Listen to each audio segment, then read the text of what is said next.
Welcome in to Daily Faceoff Live, your go-to source for everything hockey. Live every weekday at noon Eastern.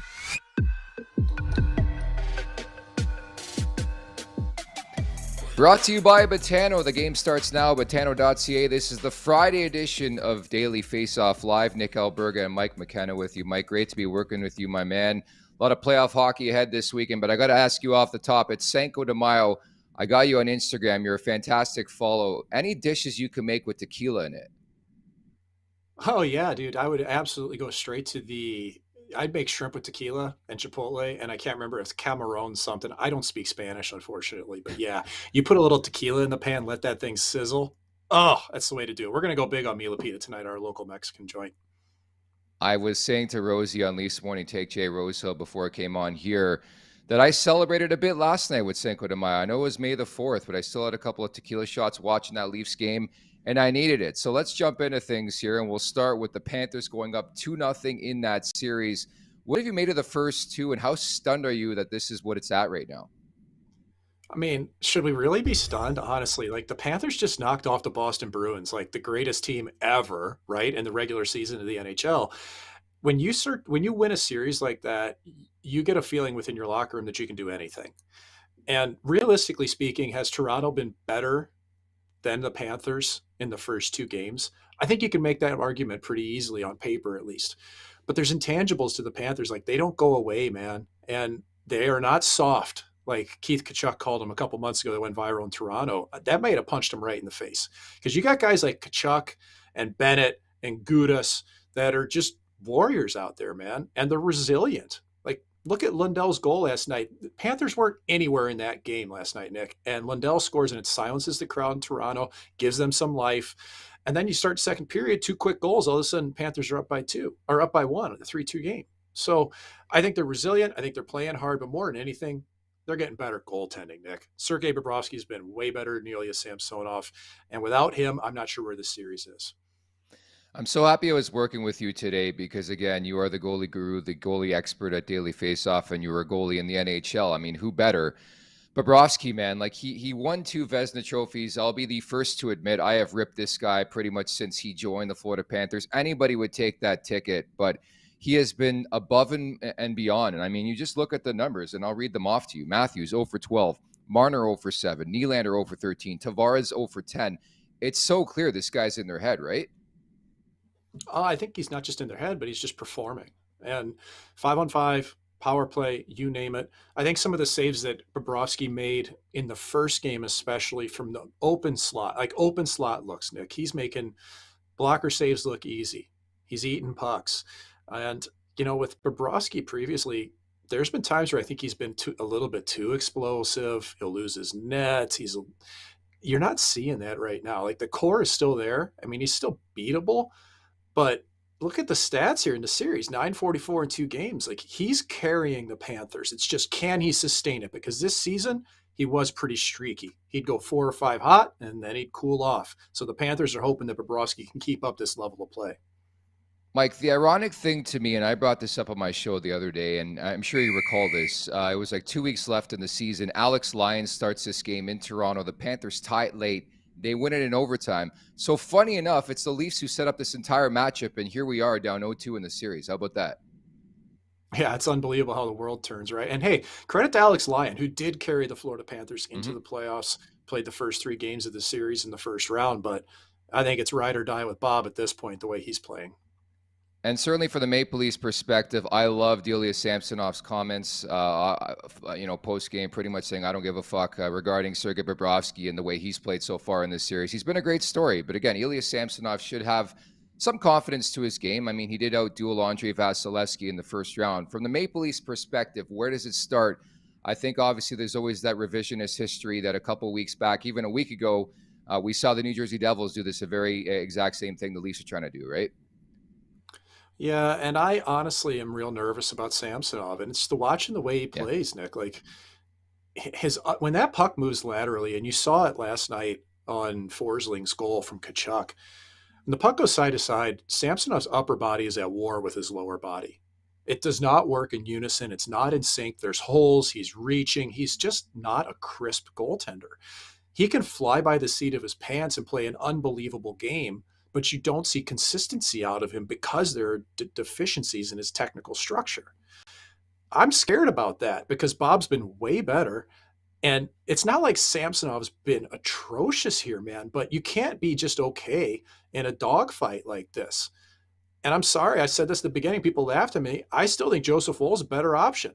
Like, I don't care his experience level. This guy went 6-1 with a 932 for the Toronto Maple Leafs down the stretch with that team. He had a 927 in the American League. He was an all-star down there, plays with structure. This guy would make more saves. I fully believe that. But you know what? Last night, honestly, how many posts did the Maple Leafs hit? How many chances did they have that just didn't go in? Yeah, Bobrovsky was great. But I honestly think the Leafs, if they keep playing their game and minimize those mental mistakes and turnovers, they really should be able to fight back in this series. It really is fascinating too, right? You look at the first round, I think many would agree Tampa probably deserved a better fate. All in all, full 60, they were the better team in that series. And now conversely, you look at this round, and Toronto has probably been the better team through the span of the first two games, and here they are in an 0-2 hole. But I tell you, that Panthers team, I don't want to say it this early, but they just feel like they got that team of destiny feel to them. I don't know if you feel the same way. The buy-in, the goaltending, Montour's been fantastic, and Matthew Tkachuk, everything that guy touches turns to gold right now. Yeah, I agree. I mean, and even if you want to throw shade at Sam Bennett for what he did last night, he got fined $5,000 this morning by Department of Player Safety for the cross check that he had in front of the net on Mike Bunting. He also had 10 hits in the game. He buried Matt Nyes behind the net. They both fell down on that play. Okay, it's ridiculous to think that there would have been supplemental discipline on that, but this ethos of the Panthers has changed in the middle of the year. You can tell they're feeling it. It's led by Tkachuk. You got guys like Gudas who are warriors on the back end and guys like Bennett and Cousins that can do it up front too. So when you knock off the Bruins, man, it really changes your outlook on things. And I think you're seeing that with Florida now. It really is irony that Keith Tkachuk calls him soft. And ever since that time, he called him soft. And on TSN radio, it's been a different story, and they've stepped up to the plate. And we'll see what the Leafs have in store. An extra day off coming up, Game 3 on Sunday in Sunrise. From there, we move on to the Canes and the New Jersey Devils. I don't know about you. I was feeling the road Devils in Game 1, and I was proven wrong again by the Carolina Hurricanes. You want to talk about under-the-radar type teams, and I actually said this a month before the playoffs started. Don't sleep on the Carolina Hurricanes. Love the structure of that team. We all know who coaches them, too. Yeah, it's Rod Brindamore. And I mean, geez, just watch how passionate he is in any post-game interview. His eyes are getting all buggy and wild. Like he's got the passion and the fire. Here's the thing. I picked the Devils in 5 games. I probably should have picked the Devils in 6 games because I didn't take into account how quick of a turnaround that the Devils were going to face after they beat the New York Rangers. 2 nights later, they're playing against the Carolina Hurricanes. And the Hurricanes had 4 days of rest coming into Game 1. And here's the key part for me. It's not just rest. Like, if you've ever been in the room for these things, you have days to prepare tactically. And I understand that Carolina didn't know they were playing against Jersey until 2 days prior, but they already had done their homework. So then they had a day and a half to dig in while Jersey's playing catch up quickly on Carolina. I think that's real. I think the Devils didn't have their legs. Akira Schmid is going to start Game 2 from what we've seen. He was pulled in Game 1. I didn't think that the goals against the 3 of them that went in were his fault. So I think he has been the better option for Lindy Ruff in New Jersey. But, man, Carolina was unbelievable right off the bat last game. Devils didn't have a shot attempt in the first 7 minutes. Their only shot in the first period for New Jersey came from the neutral zone, Nick. So even with Teravainen, Pacioretty, those guys out of the lineup for Carolina, Svechnikov, they're scoring. And you know who's chipping in? They need to see it from their D.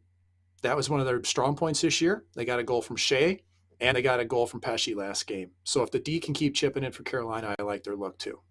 Yeah, the Devils really got ambushed. And I was playing the rest versus rust card. They had been off since Friday since putting away the New York Islanders. And again, people can have this conversation, home ice, how much does it factor into the Stanley Cup playoffs? And maybe this year is a one-off where every road team seems to be winning. But I think there's one team who takes pride in being dominant on home ice in the playoffs, and you see the betting odds reflect that. It's the Carolina Hurricanes.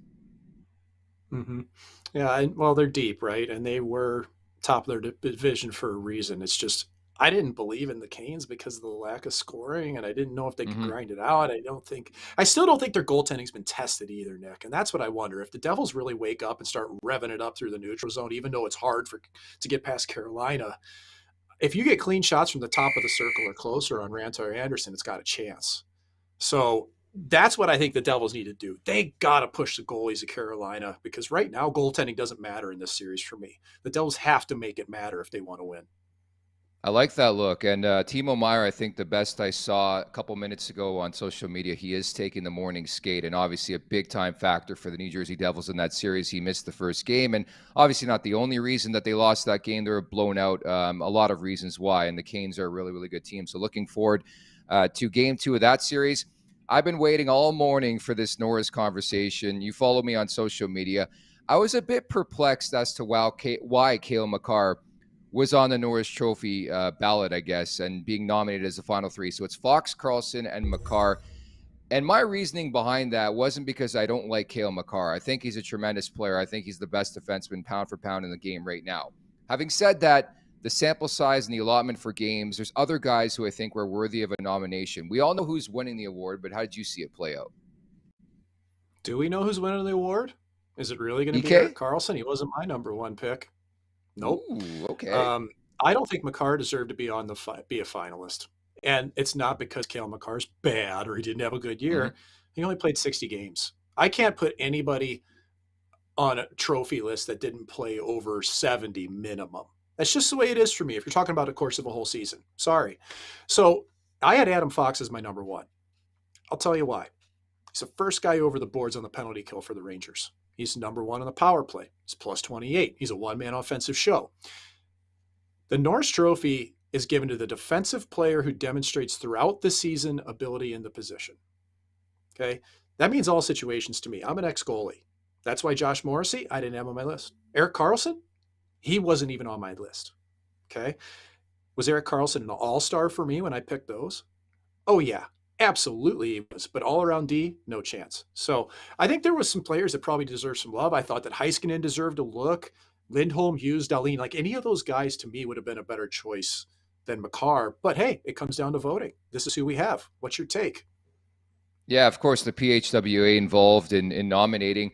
I just, and I'm curious to get sort of your opinion on this in terms of like the graphs and the charts and being part of the analytics community and having it obviously as a useful tool in this day and age of the NHL and pro sports in general. But, you know, the backlash I got on social media for just putting out there and stating my opinion. I mean, there's nothing wrong with having an opinion first and foremost. I just think there were some other players involved in this season that played more games that had the same type of impact that Cale Makar did, and I would have loved to see them get some love. Morrissey's a guy. Dahlin's another guy. I love the Heiskanen look. Hampus Lindholm's such a wild card. He's sort of lost in the shuffle in Boston.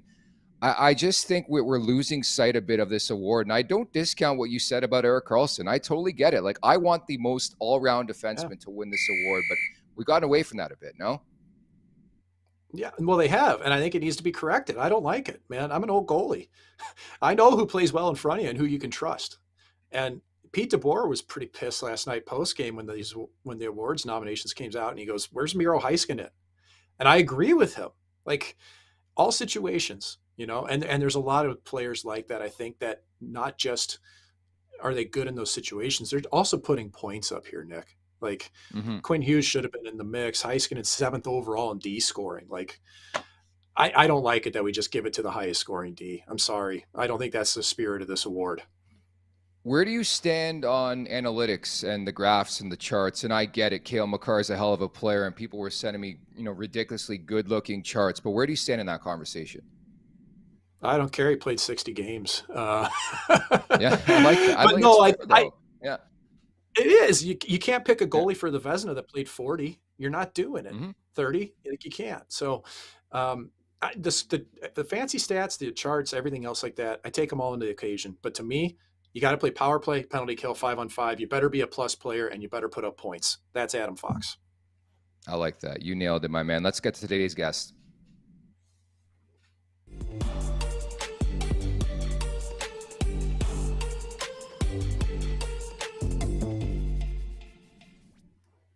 The All 32 is presented by Boston Pizza and their new Fanalytics-inspired menu with beer, mosas, deep-fried pickles, and the all-new Italian deli pizza. There's no better spot to watch the playoffs than at Boston Pizza. I love their pierogi pizza, by the way. As we bring in Dallas Stars host, obviously you can catch his work on Bally Sports Southwest It is Brien Rae. What's going on, Brien? Gentlemen, good to talk to you. Hope you're enjoying the playoffs so far. Yeah, it's been fantastic thus far, and I know Mike's going to chime in a second, but I just want to get your general thoughts on the game last night. Man, Wyatt Johnston's one of my favorite players in the league. I still think he is overlooked in terms of the rookie conversation. He's just everywhere, man. Well, Pete DeBoer, I think, would agree with you on him being overlooked in the rookie conversation after his comments post-game. But I look at that second game, and I was chatting with a few people on the difference from game one to game two. And for me, the pace of play is the phrase I'm using. And I know every NHL team wants to play fast. It's a fast game. But you look at the type of team Seattle is, you look at the type of team Minnesota is, those are two different levels of pace that those teams play with. So I think as this series goes along, that Seattle forecheck and how fast that team can skate top to bottom. Game one, it sank its teeth into Dallas in their own zone, and I thought it was a problem. Game two, I thought Dallas did a better job of their breakouts, of avoiding that forecheck. It couldn't sink its teeth into it on a more consistent basis. And I just think if Dallas can continue that over the course of this series, it'll play well on their side of things. I thought the first 10 minutes of game two was a little frantic, but I think it's not because Dallas was running around or out of sorts. They were just trying to pick up their pace of play so that Seattle forecheck couldn't sink its teeth into them, and they ultimately settled in, and obviously it worked. They won the game. Yeah, and especially these two teams, it's a 5-on-5 battle for a lot of. I know the power play for Dallas is a strong point, but 5-on-5, the Kraken were the best team in the NHL this year. Thing is, for Dallas, they had the best 5-on-5 line. Robertson, Hintz, Pavelski, they were unstoppable this season at even strength. And that is my question is, hey, what about Jason Robertson? He's only got 2 goals in the playoffs, but he does have 7 points. Is there a reason to be concerned with Robertson? Should Stars fans be happy with what he's accomplished? Is he just an ancillary piece? Give us the overview on Robertson so far in the playoffs. Well, it's funny you mentioned the 5-on-5 thing, Mike, because, yeah, they have the best line, but the line's not playing together in this series. It's been Seguin, Hintz, and Robertson on that top line because Pavelski went down in round one. And since Pavelski's come back, Pete DeBoer's had him with Domi and Marchment. So it's almost like Pete DeBoer's trying to spread the wealth around a little bit at 5-on-5. And, we're 2 games in. Seattle was the better 5-on-5 team in game one. Dallas was the better 5-on-5 team in game two. So right now it's a wash, I'd say. For Robertson specifically, I'd call it a situation to monitor. I don't have the level of concern or worry that I think maybe part of the fan base or some people are conversing about down here in Dallas. Now, it's the NHL playoffs. Every fan base is worried or concerned about something unless their team goes 16-0. But he has 7 points in 8 games. Yeah, he only has 2 goals, and I think they're both power play goals. But I'm a big believer in trickle-down effect throughout lineups. Rope Hintz tore it up in the first round. Joe Pavelski has clearly turned things on here in the first 2 games of this series. Seguin has 5 goals through the playoffs so far. These are all players that are on the ice with Robertson or Pavelski on that second line, but he's on that first power play unit with Robertson. There's a trickle-down effect. Jason Robertson is the number 1 option. Everybody knows that. That's where the goals are going to come from first and foremost for the Dallas Stars. If you remove him from the equation as an opposing team, which you should, what is everybody else around him doing? And right now the Dallas Stars are getting production from the extending players around Jason Robertson. And the other thing, too, Jason Robertson led the Dallas Stars in assists. Like, for all the goal scoring, he led him in assists in the regular season.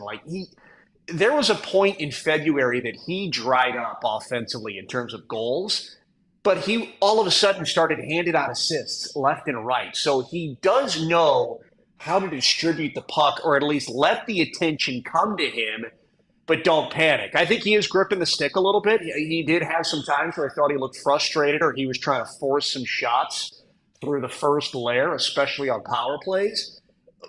But that's going to happen. The best goal scorers on a team have to deal with that. And if they're going to let other players contribute, that's okay.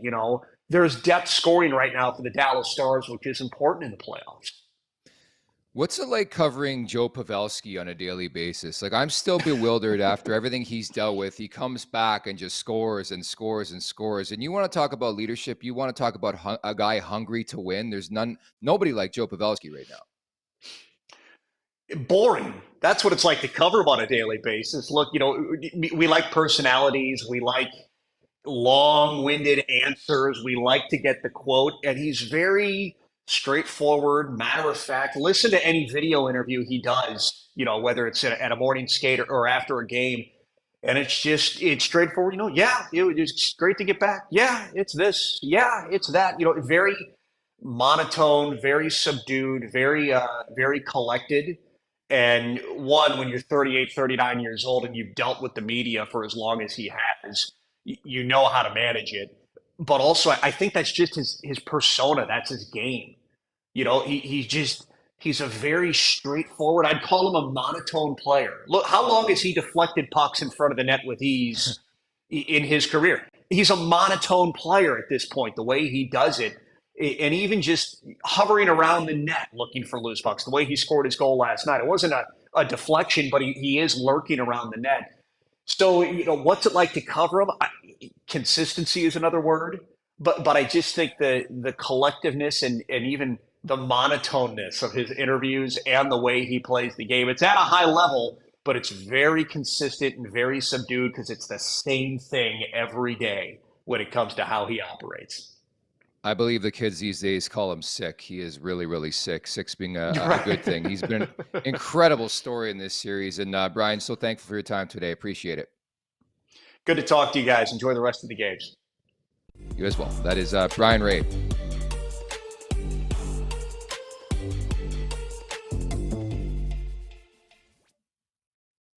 Many thank you to Brien Rae for dropping by there as we get to Ask DFO, and it's revolving around the Golden Knights and the Edmonton Oilers series. That's still a thing, 17 days off. I still can't get over this whole scheduling situation, but I digress. What will the Oilers versus Golden Knights series sit at on Monday morning, Mike?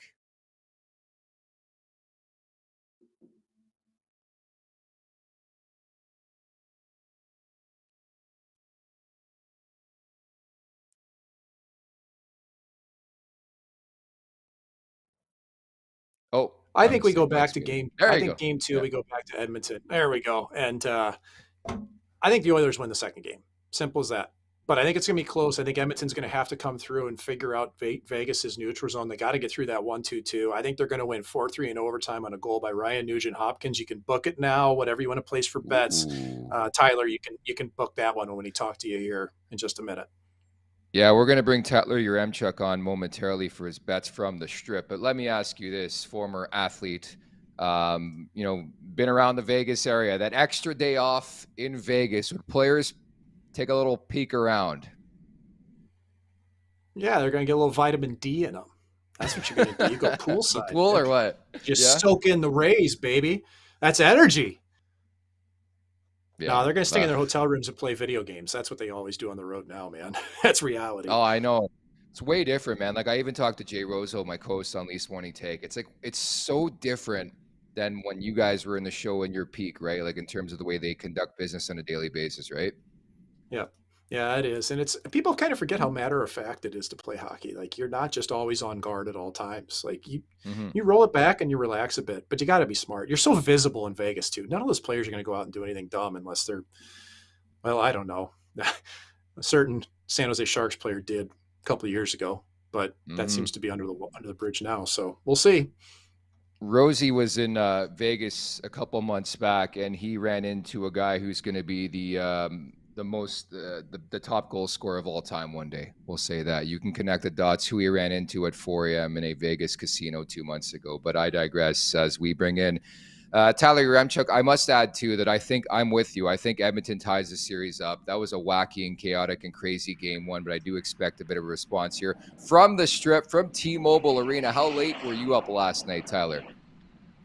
Oh, Nick, it's a work trip. I was in the wrapper no later than midnight. Tonight might not be the case, though, on a Friday night in Vegas. And tomorrow, with it being game day right behind me at T-Mobile Arena, the strip is going to be rocked. But let's get into my bets for tonight, brought to you by Betano. The game starts now at betano.ca. Just one game in the NHL tonight. How lame is that? Anyways, I'm going to hope it's an entertaining one, and I actually do like the over in this one. It's paying plus money. It's hit in 50% of the Devils playoff games so far in these playoffs, and I think they're going to bounce back a little bit offensively, even if Akira Schmid doesn't have the greatest game. Again, I think the Devils offense can get going, and we're at least getting more than 5.5 goals in this one, plus money payout's a decent spot as well. Tomorrow, like I said, behind me, game 2 between the Oilers and Golden Knights, and I'm with both you guys. And Edmonton bounce back just makes a lot of sense to me in this hockey game. They're favorites again, which I a little frustrating, I suppose, trying to get value on this series. Edmonton's been the favorite in every game they've played so far in these playoffs, but minus 125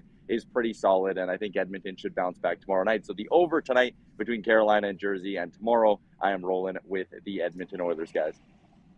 I appreciate that. I think that's a bit of a fishy line. I won't lie. Considering what we saw in game 1 of this series, a bit of a fishy line. That's all I'm saying, Tyler. A little trap, Thanks, maybe. All right. Yeah, a little trap, buddy. Appreciate it. Have fun, okay? Thanks.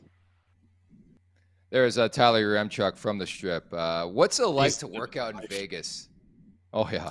What's it like out there? It's kind of wild, man, because when I was a member of the broadcast team for 2 years, you know, I couldn't go anywhere without being recognized, which as a player, nobody recognized me. But I also didn't spend a lot of, I was a call-up guy, like nobody was looking at me as a face of a franchise. We know that. But when your head's this big on the big screen at Circa poolside, like people know who you are. So it's crazy. That city's hockey mad right now. And you'll see it tonight, I'm sure, in T-Mobile. And shout out to our mutual friend Stormy B out there. Stormy Bonatoni does fantastic work for Visa and did some great work as well with the Vegas Golden Knights. I'm really, really looking forward to game 2 of that series. I've been pumped for that series since we knew it was going to be a thing. And I just think people sleep on Vegas in general. Like, I was a bit stunned that, you know, in game 1, it was Edmonton, the road team, that was the favorite. And we all know Bruce Cassidy, man, you're a goalie. What he's done with the likes of Aiden Hill and Laurent Boissois, like, there's been 15 different goalies, and they found a way to play the system that can win. It's pretty impressive. Yeah, they've done a great job of making it pretty steady in net for Vegas. And I've said this a couple times. If Vegas loses the series, I don't think it'll be because of Laurent Boissois. But I do think Edmonton, if they lose the series, people might be pulling fingers at Stewart. He's going to have a big game this evening. Speaking of goalies, it's time for garbage time, Mike. Oh, is it ever? Choice cut of the week here from Ilya Samsonov, goaltender of the Toronto Maple Leafs, who did lose last night to the Florida Panthers. And we're just going to roll this clip and let it fly. Is playing at the level he's playing at in the series, do you feel like that's a challenge to you? You have to raise your game? I don't give a fuck. Why not? It doesn't matter for me. I'm doing my work. He's doing his work. Love it. Sammy, how you feel about Sergei Bobrovsky? I don't give a fuck. It was the most, players beat around the bush all the time. And I think players get asked questions that I think there's a lot of leading the witness that goes on with question asking, right? How much did you want to beat Sergei Bobrovsky, right? Well, a lot, obviously. This question was to the point, and he just straight up shot it down that he didn't care. He's only worried about himself. I loved it. Throwing in a curse word like that it always gives it a extra barb in the side. And I don't know, man. I appreciate his attitude. He probably knows he's got to be a little bit better in the series for sure to get Toronto past him. But dude, that's just a choice soundbite, Nick. It was unreal. Russian goalies are hilarious, and there's lineage to this, by the way. Dating back to the first round, Vasilevsky, the media was starting to wonder why he wasn't talking. They had Ilya Samsonov talking early on in the series, then they cut him off. He said a couple things that rocked the boat a bit, if you know what I'm saying. And they're like, we probably shouldn't have, because he's so literal with everything he says, right? And it's taken out of context. And I think that's what happened in the first round. But I love the pure emotion of just being like, I don't care, because that's any guy would say that. Yep. I do fully concur with you. And as somebody who's been in the media for 12 years, I ask those type of questions. I'm always looking for that quote. And I think it was Mark Masters at TSN was looking for that quote last night. He got one. He got as good as you're going to get. All right, Mike, to wrap, what's on the menu tonight, buddy? Oh man, Cinco de Mayo. Probably some guisado de porco, maybe. I don't know. We got a Mexican restaurant named Milipita down the street that's gonna take care of us. Let mom and dad drive, which means Mrs. McKenna and I might enjoy a couple margaritas. It's gonna be a good one. I hope you enjoy it, Nick. You as well. It's been great working with you. Thanks to everybody in the chat, Tyler, your Chuck and company out there. I think that's it. I'm Nick Alberga. That's Mike McKenna. Thanks so much for listening and watching. Take care. Thanks for tuning in to Daily Faceoff Live. Make sure you hit the subscribe button to never miss an episode.